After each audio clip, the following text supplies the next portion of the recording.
And you are good to go. Thank you, Pam. Well, hello, everybody. Thank you for joining us today for our discussion about Senate Bill 330, impact of the Housing Crisis Act of 2019 on industrial development. My name is NoRhett Walls. I work for Chicago Title Company, National Commercial Services. I've been selling title insurance in the Inland Empire now for 18 years. Not all with Chicago, but it's been quite a long time. I'm also president this year of the Crew Inland Empire chapter. And as a lot of you know, I believe really heavily in education and bringing as much education to my clients and my friends as possible about different things that affect commercial real estate. In 2019, the educational, platform I took on was Opportunity Zones, and I'm sure all of you have heard the Opportunity Zone speech from me or one of my colleagues. I think I did 92 of them across the Inland Empire in 2019. So this year, I really wanted to start with something that was going to be impactful for a lot of the development and things that are happening in the Inland Empire. It's a city which I grew up in, it's an area where I live, and that's what the focus has been. So today we are going to bring you Senate Bill 330 with John Shardlow and Brent McManigal from Gresham and Savage. I'm going to tell you just a little bit about both gentlemen, and then I'm going to let them give us this wonderful class. We will have question and answers at the end. Also, if there's anything you would like to add or have a question about, please always feel free to type it into the chat box, and we will address that as we go along. So John has been with Gresham Savage now. He is the shareholder there, chair of land use and litigation practice groups, representing landowners, developers, and businesses. His primary focus is the California Environmental Quality Act, also known as CEQA. That must be a lot of fun for John. CEQA is not always so much fun. He's also a part of the NAIOP Inland Empire Board of Directors, and he is on the committee for the NAIOP Inland Empire Legislative Affairs.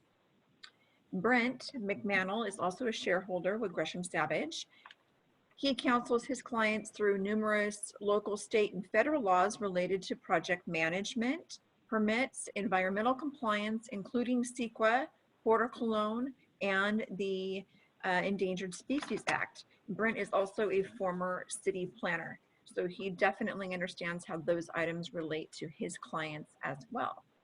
So Jonathan and Brent, I'd like to turn this over to you now so you can educate us on Senate Bill 330. Great, thank you, NoRhett. Appreciate the introductions. Me and Brent are both in the land use department. We do have a real estate department, and so we have a little bit of insight over the last few months of Senate Bill 330, the challenges and the things we're seeing out there. We are going to focus on industrial developments because I think that's really the biggest concern and issue and most questions that arise.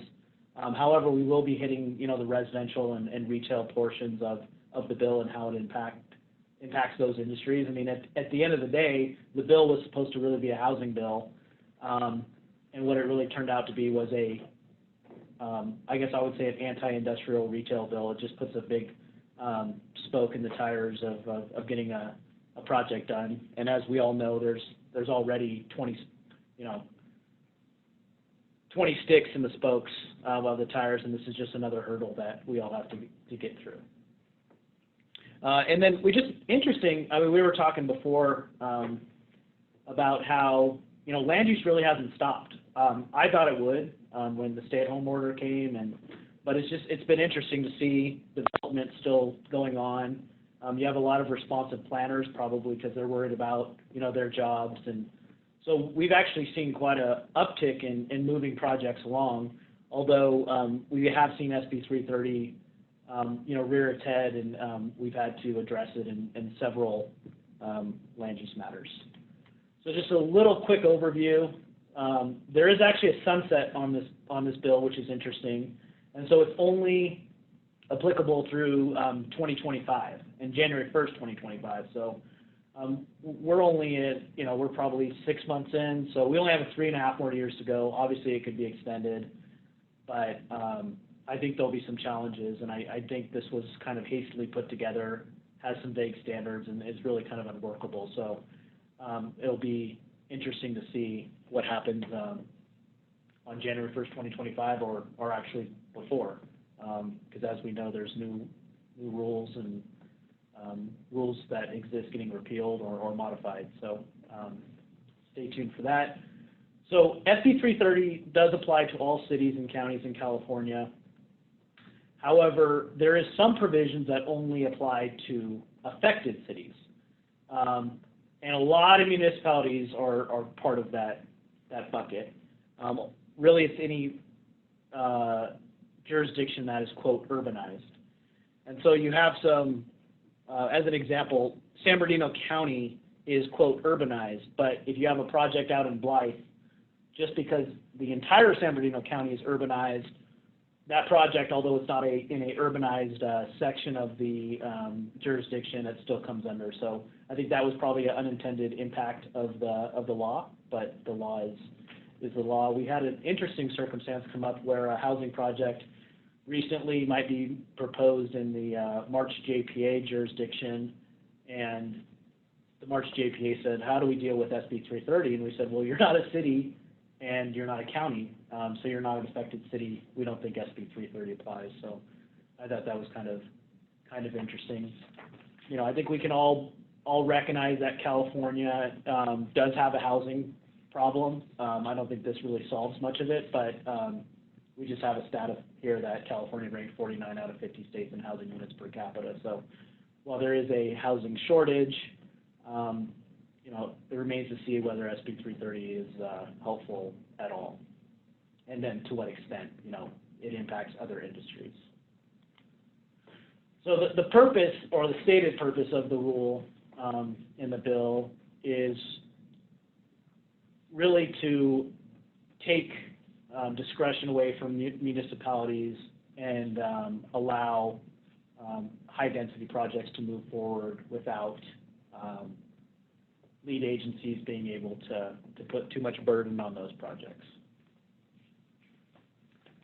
So how it impacts non-residential development, it's additional barriers. We're going to get into specifics on how there's additional barriers for industrial development, retail development, pretty much any development that's not a housing project. So even if someone wanted to site like a library or a governmental building or something like that, it's going to have it could have an impact.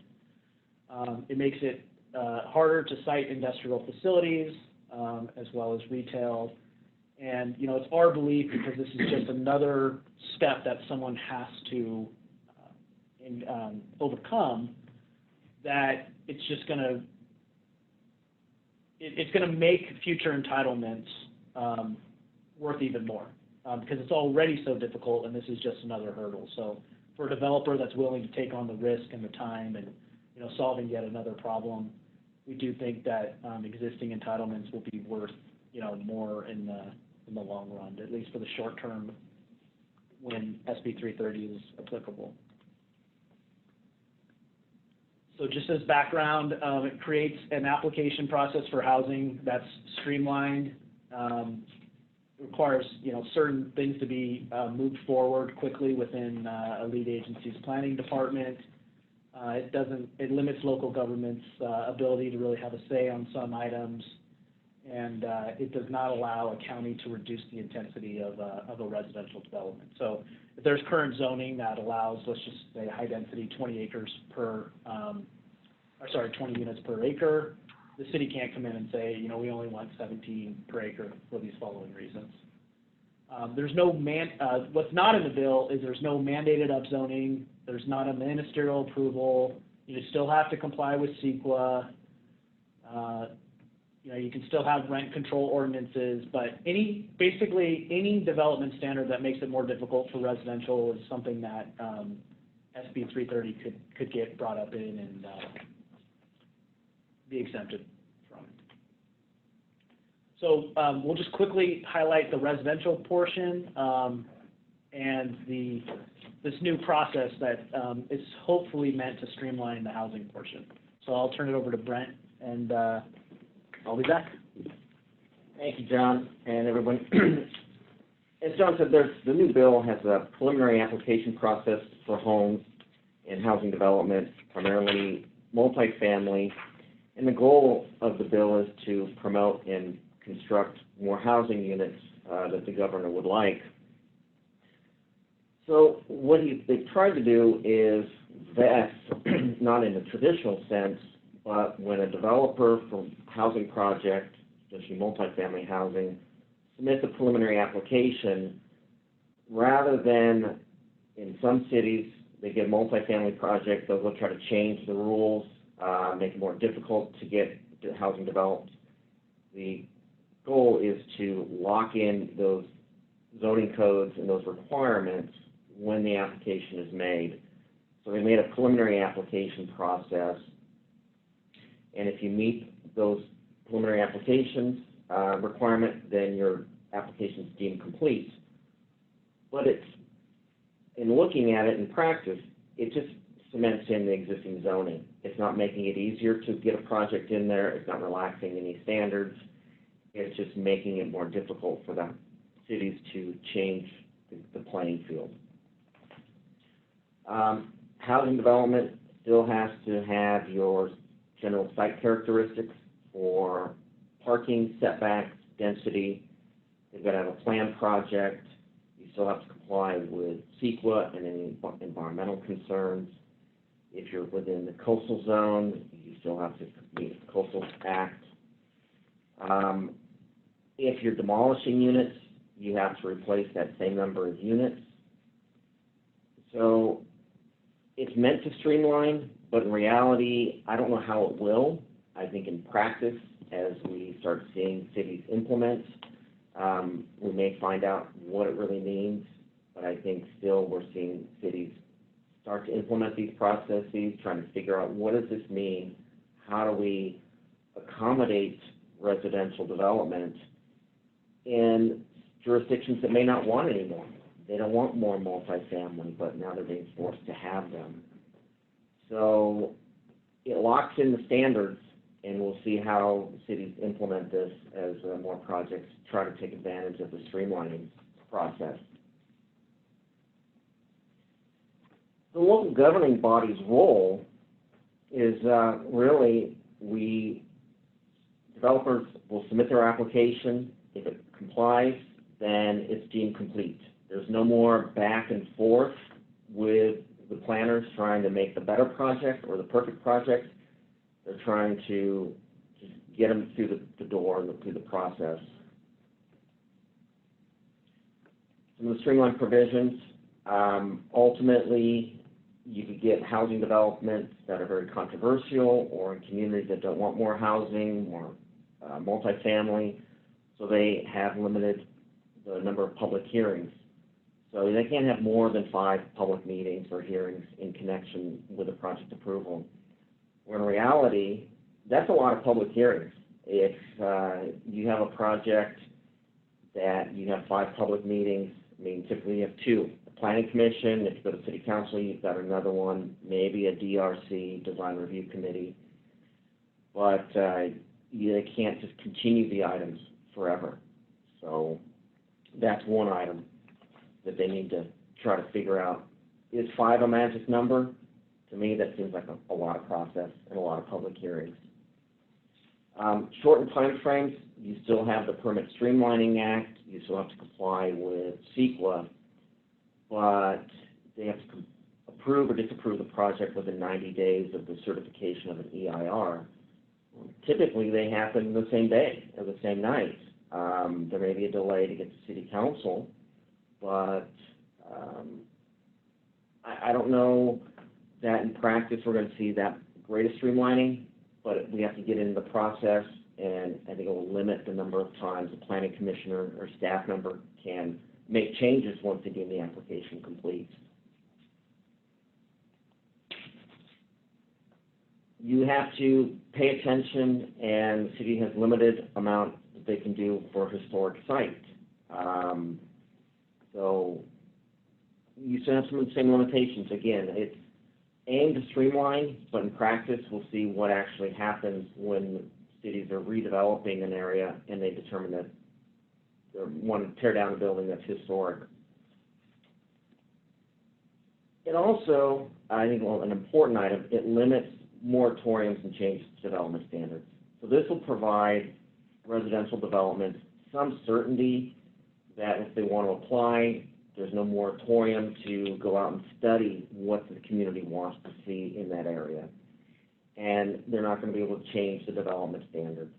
And I think that's a key portion here, is it provides certainty to the developer once they have a project planned. So they can't require a rezoning of the property if the property is consistent with the general plan and zoning.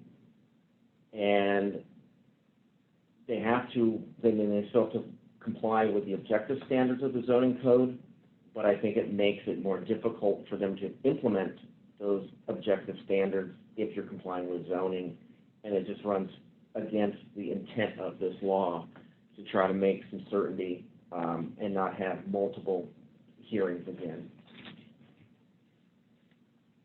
With that, I think John will handle the rezoning and some of the industrial impacts that we want to have in here. Thank you. So I can kind of skip this slide just because really the most important part of the law, you know, from housing developers that we talk to, they don't really think this is a game changer. We'll get into the details of examples, but the one thing that it really helps residential developers are for if there's another project within the jurisdiction that's a commercial or retail or industrial project, and the lead agency is saying, you know, find a residential developer to add units to an existing project or a planned project, so that when you rezone, the units are not, you know, impacted if you're losing units. And so we've seen in jurisdictions an industrial developer having to find a residential developer and then go through the CEQA process to upzone that residential developer's property in order to get an offset for the units that may be lost in a rezone from residential to industrial. You know, as Brent summarized, there is some reductions in timelines for permits, reductions in costs, and reductions in uncertainty of project approvals. However, with residential projects, there's usually a lot less controversy, and lead agencies are already, you know, it's a use that there's not a lot of, I guess, anti-residential sentiment within planning departments. At least we don't see that in the Inland Empire or even LA or Orange County, at least from the lead agency standpoint.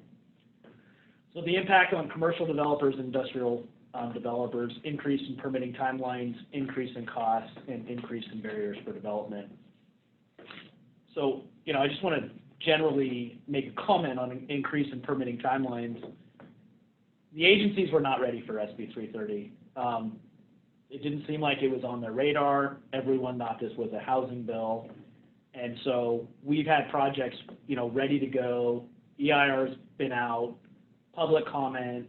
You know, you're writing the final EIR, and then the city's saying, oh, wait up, we got to go back and I don't want to say start from scratch, but almost, you know, we need to figure out SB 330. And while SB 330 is not related to CEQA and is supposed to be an obligation that is placed on the jurisdictions and the lead agencies are just, we're just ready for this. There's not any guidance out there, and really it's falling on the developers to fix, because they just throw up their hands and say, we can't go to planning commission yet because we don't have this solved. Find us a solution. So this is really the key provision of SB 330 and has the most impact on any development that's not residential. And it basically has a statement that you can't do anything that changes a general plan, a specific plan, or zoning of a parcel if it makes it a less intensive use or intensity of land within the existing zoning district. And then it backs it all the way up until January 1st, 2018. So if you have a a residentially zoned property, even if it's, you know, 1 unit per 20 acres and like a rural agricultural, the city cannot process a zone change on that property to move it to anything not residential, unless, and this is the exemption that's shown on the screen under I-1, it says this section does not prohibit an affected county or an affected city, which we discuss is virtually almost every county and city statewide, from changing a land use designation or zoning ordinance to a less intensive use if the city or county concurrently changes the development standards policies applicable to other parcels within the jurisdiction to ensure that there's no net loss in residential capacity. So I think there's 2 key words in this exemption. One of them is concurrently, and the other one is capacity. And what we've seen when speaking with planning departments is they don't understand the word residential capacity well. They believe that residential capacity means that the unit actually has to be built. But what's happening here when there's a rezone, there wasn't residential, you know, units on the site at that point, and capacity really means capacity, which simply means you need to keep the capacity limits the same or increase them jurisdiction-wide. But I think, John, it's important as cities are trying to grapple with this, if their general plan says you have to have, for round numbers, you have in your general plan as of January 1, 2018, 100,000 units. It may not all be constructed. Some are saying, well, if you're rezoning and you're going to remove 200 units, you have to find those 200 units somewhere else in the city, either through higher density. Right. So we still have that 100,000 unit capacity in our general plan. And you can put capacity, right? You can have a medium density residential portion, and you could make it high density, and you can put the capacity onto that site. But some cities and counties are saying, well, that's not enough. You need to make sure they're built. You need to make sure that these are approved units. And that's not the intent nor the wording of SB 330. It just requires that the capacity stays the same jurisdiction-wide. And so when we've had these conversations with some of the planning departments, they're taking this language and making it even a worse obligation, meaning you have to go out and find residential units and actually make sure that they get built. Right.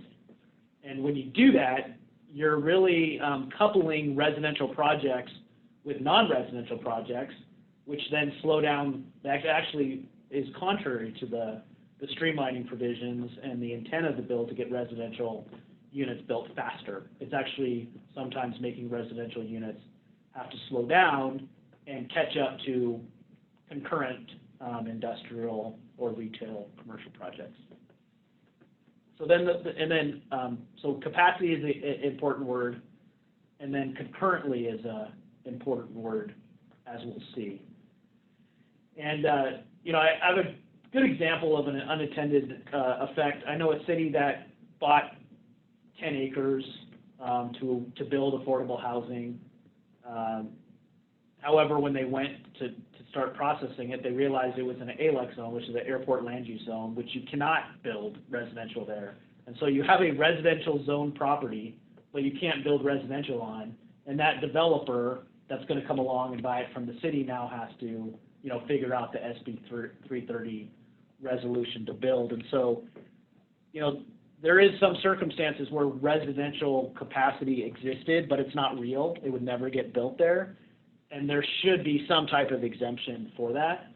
I've also seen, for example, that rural agricultural zoning, right, where you have zoning that allows 1 unit per, 20 acres, right?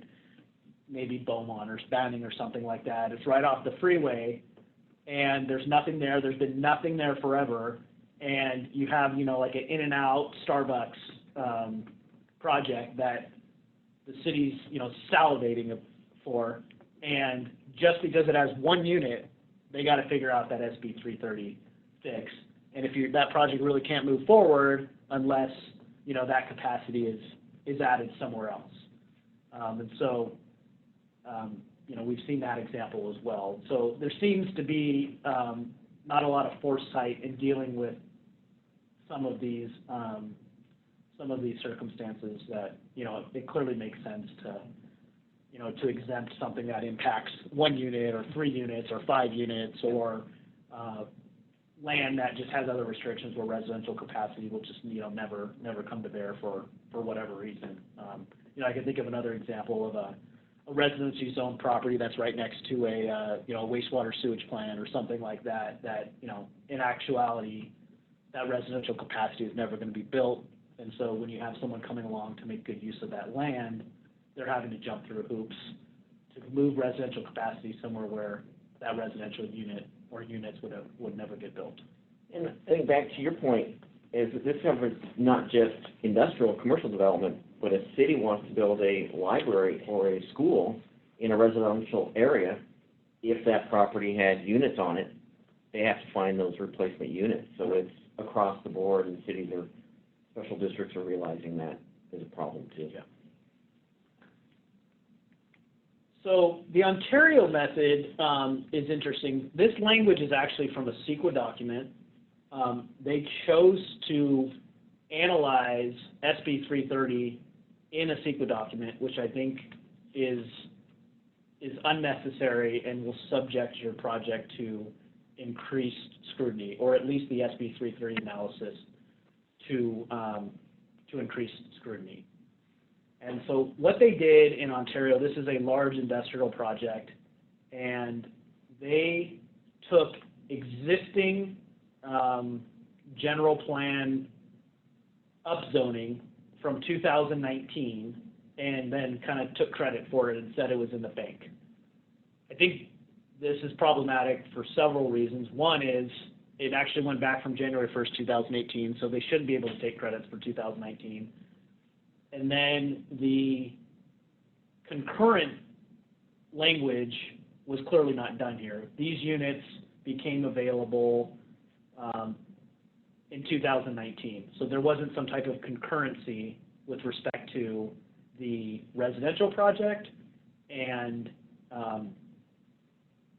the industrial project. Now, I would note, Ontario, you know, if you've seen what Ontario Ranch is and you've seen what others, I mean, they're literally building, I think, 20,000 units within that city in the next 5 or 10 years. So if anyone should be exempted from this rule, you know, Ontario would be probably number one on the list because they've done so much. And now with SB 330, they're being asked to do, you know, more and more and more. So here in this project, what they're doing is they're saying, you know, this rezone is going from a residential zone to industrial zone, that the zoning allowed 159 on site. Of course, you're having to, you know, account for every single unit, whether it would have got built or not. You're having to take that maximum unit, and then you need to offset it. So they're taking 159 of the 975 units that capacity was added to the general plan in 2019 and applying it to this project. I'm working on another project in Ontario, and I said, oh, well, great. You guys used only 159 of the 975. We'd like to use, you know, just 100. You guys will still have 700 left. And they said, no, wait a minute. We're doing SB 330 on a case-by-case basis, and we want to, you know, we want to keep these for someone else, not you. And their rationale was, and maybe correctly, was this this industrial developer is coming in and putting in like $150 million of infrastructure that the city badly wants. And so they're kind of using this as a carrot, saying, here, we have some units for you to borrow. The project that I'm working on, the SB 330 resolution that they're proposing at this time is for the developer to buy affordable housing unit credits. So I don't think that increases capacity or changes the capacity. It just makes it so that those units are more likely to be built. And obviously that is great news for a residential developer who's going to come in and instead of, they're going to build 100 units, and 10 of the units are going to be really funded by the industrial developer. So I've seen a kind of case-by-case scenario in Ontario, and I'm seeing it in other jurisdictions as well. I just received an email, I think it was yesterday, from City of San Bernardino, confirming that they're going to be doing SB 330 on a case-by-case, project-by-project basis. It's not going to be a one-size-fits-all. This is how you resolve it, which obviously makes it more difficult because there isn't clear standards and clear protocols on how to satisfy SB 330. Well, and with what some of the cities are doing on a case-by-case basis, if you're buying low-income unit credits, it's to be seen if they're going to be a density bonus. So if they're allowed 14 units per acre, but they can go with low income and get a density bonus of an additional 10 units, I mean, are they getting that creative? We don't know yet. There could be that room where density bonus units would count towards that capacity, but it's really, as everyone kind of figures it out, we're trying to guide them because that makes a credible argument. Yeah. I mean, we're going above and beyond what's allowed through the density bonus that's being paid for through the industrial development. So there could be some avenues for extreme creativity. Yeah, and there's some cities that are trying to be creative. I mean, I think what Ontario is trying to do for this project makes a lot of sense, saying, hey, we have a bank, use it. I've seen jurisdictions say we want to develop a bank, but the problem with developing a bank is you're doing the upzoning and then coming along later and trying to take credit for it. And the problem with that is that concurrent language is it needs to be done concurrently. Yeah. So what you definitely don't want your jurisdiction to do is to, upzone a project or several parcels throughout the jurisdiction, add 1,000 units, and then someone come along and say, we already did it, so you need to do something concurrently here, and you don't get the benefit of that. So something to look out for and obviously discuss with the lead agency you're trying to move a project along with. So this is the Fontana method that we've seen. And this one's interesting because, and by the way, this isn't the exact length. So sorry, the first two paragraphs are kind of separated from the second paragraph. But what they did is they said, in addition to concurrently changing the land use and zoning designation of this property, we're going to look at two different offsite properties, and those are basically going to be your, quote, replacement properties. And so this project was a Goodman project, very recently approved, probably in the last 30 days, and for sure in the last 30 days. And what they did is Goodman had to partner up with Lewis, and Lewis had two different sites, and what they did is they changed the capacity of units available for two off-site Lewis properties. And so this project was ready to go in January, the Goodman project, the industrial project, and it did not get approved until either late April or early May of this year. And so the SB 330 solution, it took Goodman 5 additional months to find another project to find replacement units. I think this, this is not the way to go. It was surprising to see Fontana take an approach that, really slows down development, has them lose flexibility of the projects that they want to approve, and causes delay in processing the projects. I also understand that the residential projects were slowed down so that, Lewis and Goodman could figure out how to do it, concurrently. And so the Lewis projects and the Goodman projects had to be on the exact same city council agenda for approval.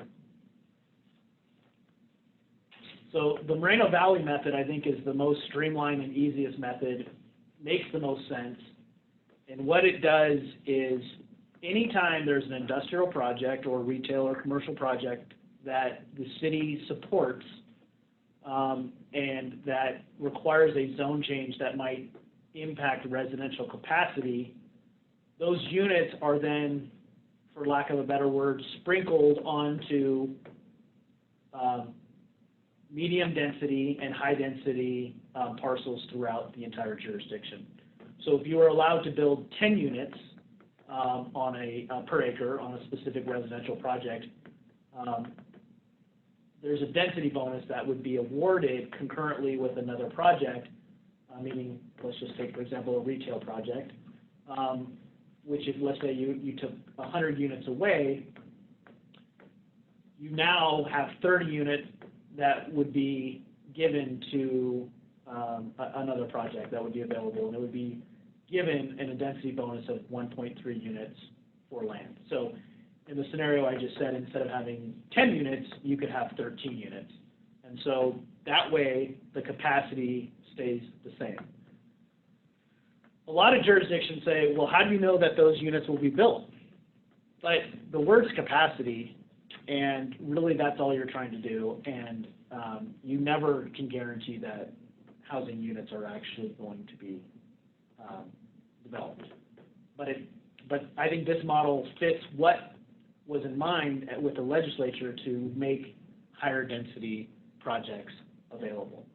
And some of them clearly will get built, and when you can build more units per acre, sometimes there's more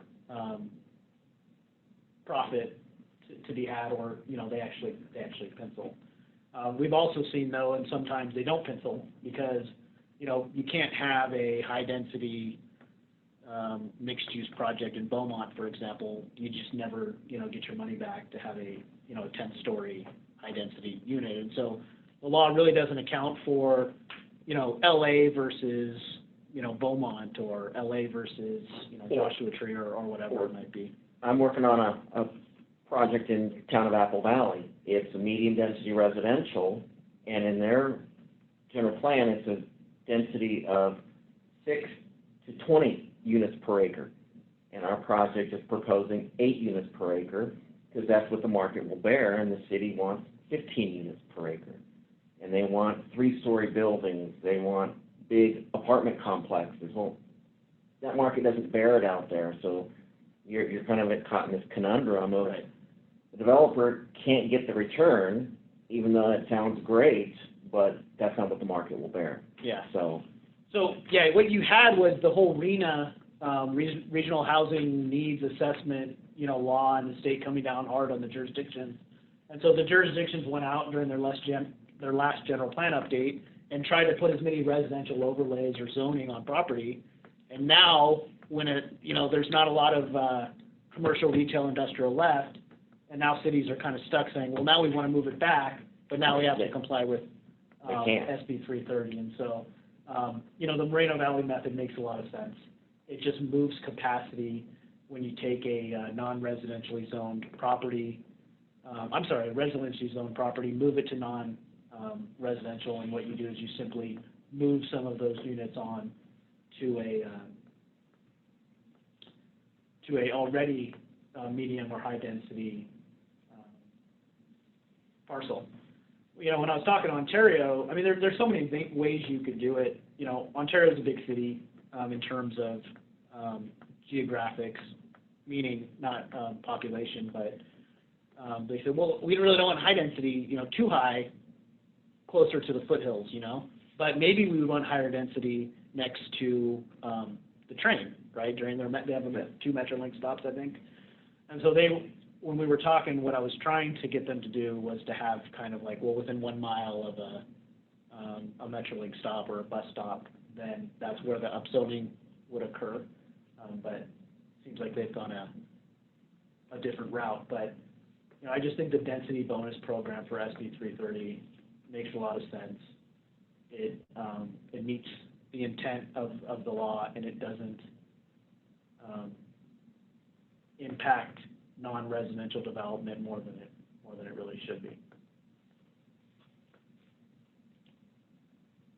So now we're at the question and answer portion. I think if you guys are on mute, you can just come off mute and shoot questions. And then if you did submit a question via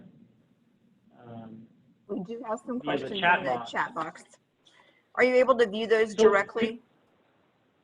We can't review them, NoRhett, but if you could just maybe read them out loud, then we can kind of address them one by one, and then we'll do the chat ones, and then we'll open it up for live questions. That makes sense, no problem. All right, so this question is from Jerry Harvey. Is the SB 330 actually legal within normal processing of laws affecting the magnitude that this represents? So almost all, there's been several housing rules.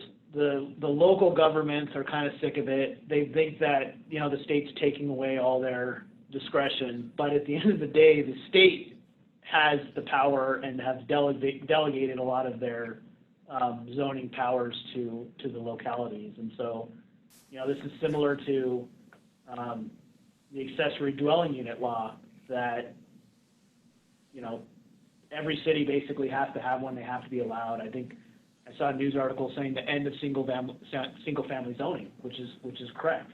Under the accessory dwelling unit law, if you have any type of unit, you could be single family. You get to add 2 units now to your single family unit. So there is no single family zoning anymore. The local governments are upset about it, but you know, unfortunately, I think it is legal. I do think it's an overreach, and it's interesting to watch these last 2 or 3 years and the amount really taking away the discretion of lead agencies to control their own land use destiny. And really tying their hands to different controls they can put on them and limitations. Yeah, I mean, for example, to go back to the ADU law, I mean, it's pretty much a ministerial action. If you come in and you have plans, you know, even if that dwelling unit is, you know, right next to a, you know, another project or land, you know, you have to approve it no matter what. So interesting to say the least to watch that. But to answer your question, Jerry, unfortunately, I do think it's legal, and we're going to see more and more of the same. You know, next legislative cycle, we're going to see even more zoning laws that favor residential over non-residential and take away discretion from lead agencies. You know, it's interesting how all of this comes about, and they want more housing, but yet it seems like they're making it more difficult to get more housing built now. And all of a sudden now, don't we need companies that are going to be providing jobs for all these people to live in the homes? So you kind of, you know, you need everything together, and it seems like they're just making one portion of it more difficult to have the other. We have another question from Jerry as well. Do you have a comment? You want me to answer it, or? Oh, no. So basically, he'd like to know, what is the ratio for one individual or one unit on 1 acre of land? So that's 1 unit per acre. Correct. So what I think you're probably referencing the Moreno Valley model. What they wanted to do was to allow upzoning of all of their zoning designations jurisdiction-wide that could be classified as medium to high density residential. So, you know, it makes sense that they don't want to upzone their single family, low density, you know, residential. They want to keep, you know, the rural areas rural, or the single family. They just want to increase. And so if you look at that laundry list of zoning designations within the Moreno Valley model, that's simply the designations that were already medium and high, and now they're, I guess I would call them medium/high, and then high, super high is really the designations. It simply allows higher density for multifamily projects. From the standpoint of the owner or the developer trying to replace that 1 unit on a 1 acre lot, what is the ratio of residential units that the state feels you're replacing? Is it 1 for 1, or is it 1 per 8? Oh, got Yeah. it. No, it's one for one. Okay, But if you're doing one for one or one for 8, it's the same, meaning it's the same process. And so it's difficult. You can't just find one unit somewhere, right? You have to find, there's not, you can't do it on a 1 unit by 1 unit basis. If you did that, it would be crazy. And so that's the problem, I think, with the word concurrently, because you could have one project go and do something to fix its issue. And maybe it's only displacing 1 unit, but at the end of the day, that quote replacement site, it could have a density or allowable density of 10 units, and so then you're having 10 different developers find 10 different sites to fix 1 unit, and really that's 100 units that are being increased, because you can't go back in time and say, oh well, Starbucks right here solved our problem and upzoned, and now there's 9 units available in a bank. It needs to all be done concurrently. And so what we're seeing some cities and counties doing is basically having to wait to approve a project so that they can do 2 projects concurrently. And so you're seeing all this, all these games and juggling, and oh well, let's not have our second reading until this project goes forward. We're seeing a lot of juggling. And a lot of coordination between projects that cities, quite honestly, have never done before. It's, well, when I get to your project, you get going, oh, now we got to stop. So it takes a concerted effort and more staff time that causes delays. Yeah, and quite frankly, I mean, I've seen a lot of planning departments just say, we don't really know how to fix SB 330. Give us a solution. Yeah. And then, a solution like the Moreno Valley model, it's a density bonus ordinance. They got to move through planning commission. It's got to go through city council. The city council did approve it, recently, but that did stall some projects. And I've just seen SB 330, at least in this first 6 months, stall projects. And so, until lead agencies have a method for dealing with it. And hopefully it's a single method, not a case-by-case method, which some jurisdictions are going to go. It's every project's going to just be kind of held up until you find the, I guess what I would call a SB 330 compliance mechanism. Woo. So it is open for questions. If anyone else has anything they would like to ask Jonathan and Brent, please feel free to speak now. Actually, I do. John and Brent, thank you so much for your time. This is obviously a very big issue. I found a couple of areas that I was curious about, but I'll try to be concise and limit my questions. Very curious about the fact that I think it was City of Ontario that included the SB 330 in the CEQA document. And I guess it didn't have to be, it probably shouldn't have been from a lawsuit standpoint if the CEQA got challenged, versus you sort of said that the Ontario, how Ontario handled the SB 330 was a little controversial, right? You wouldn't necessarily recommend that approach, the no net loss. So I guess I'm wondering if somebody challenged SB 330 and it's in a CEQA document, are you still, I guess from a legality standpoint, is it better to keep them separate so that you can control the lawsuit from the one versus the other? Right. So, as you know, Kathy, I would say 9 out of 10 projects are challenged on the basis of CEQA, right? And so yep. If you kind of mix that up with CEQA, there's not a lot of, hey, this project doesn't comply with SB 330, or this project doesn't comply with, I'm just trying to think of another existing law. I mean, CEQA is really the mechanism to oppose a project.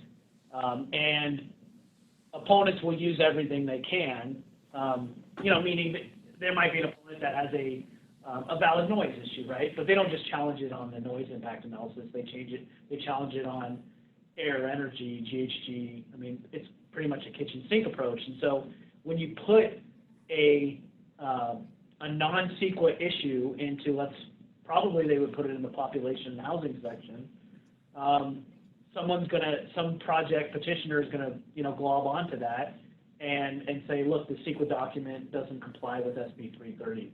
And so I think it makes the most sense to just, Moreno Valley is gonna have an ordinance, they're gonna have a density bonus, and they're gonna sign it, completely different outside the process. I think Ontario could have easily, but they didn't. I mean, they could have just said SB 330 is satisfied because of the following reasons and put it in the staff report, and then just add it, one sentence finding.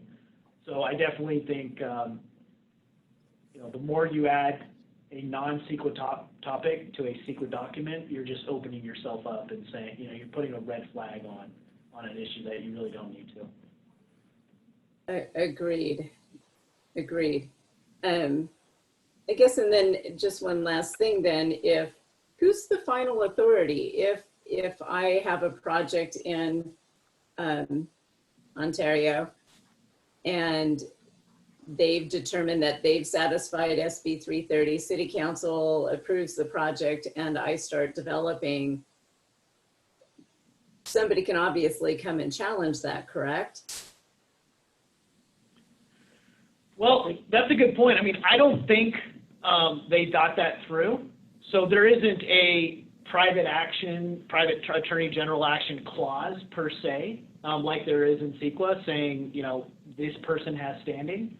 It just says you shall not. And so I would take the position that it's the Housing and Community Department that really has the sole authority for that, for compliance. And so that's another reason why I would put in a CEQA document, because there's nothing in SB 330 that says that anyone can bring a cause of action. And so I would be arguing that it'd be the Attorney General office that had the sole right of enforcement, Okay. or HPD, which is really one and the same of the Attorney General. It'd be a state entity that could enforce that. But your question did remind me of another exception to the offset of residential capacity. There is another exemption or exception that HCD can kind of approve a project if basically if it says so. So you don't have to necessarily go through that exception on the capacity. So maybe if you had that one unit and you wanted to put a Starbucks there, the City of Ontario or whatever city you might be, you could call up and say, hey, HCD, will you kind of override the law here because these following reasons. So there is that out, but I don't think that out is really going to be available to an industrial developer that might be impacting more than 10 units, 15 units, something like that. And I think having the SB 330 analysis in the staff report or a separate report just shows how if the industrial project, commercial project has a rezoning, you account for the replacement units through an existing ordinance or a new ordinance rather than making it up as you go will provide some clarity and some protection against that CEQA challenge and say, hey, SB 330, city has adopted a density bonus law like Moreno Valley. This is how we comply with it. This is the procedures, and it completely stays out of the CEQA realm and not even in that document. So I think as cities find their new rules and start developing programs, it makes it easier to have it as a separate analysis and not in the CEQA document. Yeah. The implementation of SB 330, in my viewpoint, is really following closely the implementation of SB 743, which is the vehicle miles traveled rule that is a CEQA rule and needs to be done by July 1st, 2020. And everyone is scrambling and saying, well, what's everyone else doing? Yeah. And so, in my capacity in NAIOP legislative affairs, we're reaching out to jurisdictions saying, hey, you guys should do a VMT that looks like this. and then they're saying, oh, well, show us what other, show us what other jurisdictions are doing. And then it's kind of like, a race to adopt, the rule. And then once the first person goes, then, everyone follows along. And so what I'm hoping is the Moreno Valley method will kind of be the easiest method for people to pick up and run with. Because everyone's kind of saying, well, for example, Ontario said, oh, maybe we could use this method, but we need to see it get adopted first. And so there's been a lot of jurisdictions looking at each other and wanting not to do anything and not being the first out of the box. Well, and on that, you oftentimes have new laws where one city does it, everyone likes it, but they go, well, but we don't like this, so they all have to put their own little signature on the line, and well, you have a base document that's similar, everyone's a little bit different because we don't want to do what our next door neighbor did, or that one, we don't like them. So it's really, as we see things unfold, hopefully there'll be some commonality, but who knows? Very interesting. Thank you very much.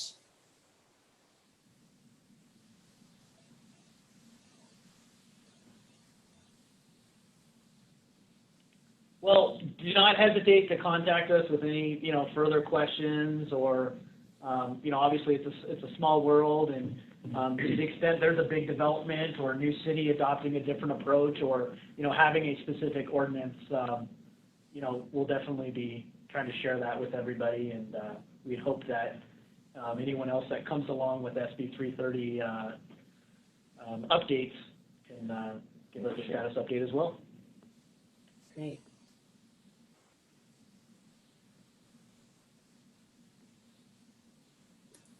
Thank you guys for the time. Appreciate the input.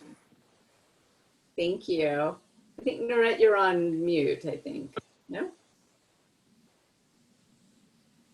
Say that again. I thought NoRhett was trying to say something. I saw her Oh, no. moving, but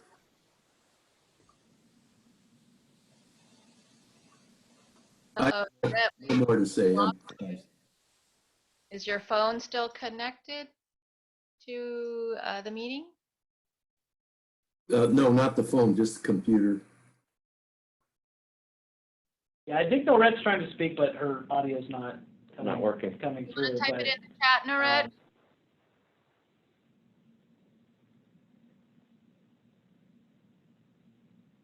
I think she's probably saying she's good and thanking everyone for joining. And presenters John and Brett, thank you so much. If you all have any questions, I think you guys Thank you have very much for having us. contact information. So thank you all for attending today.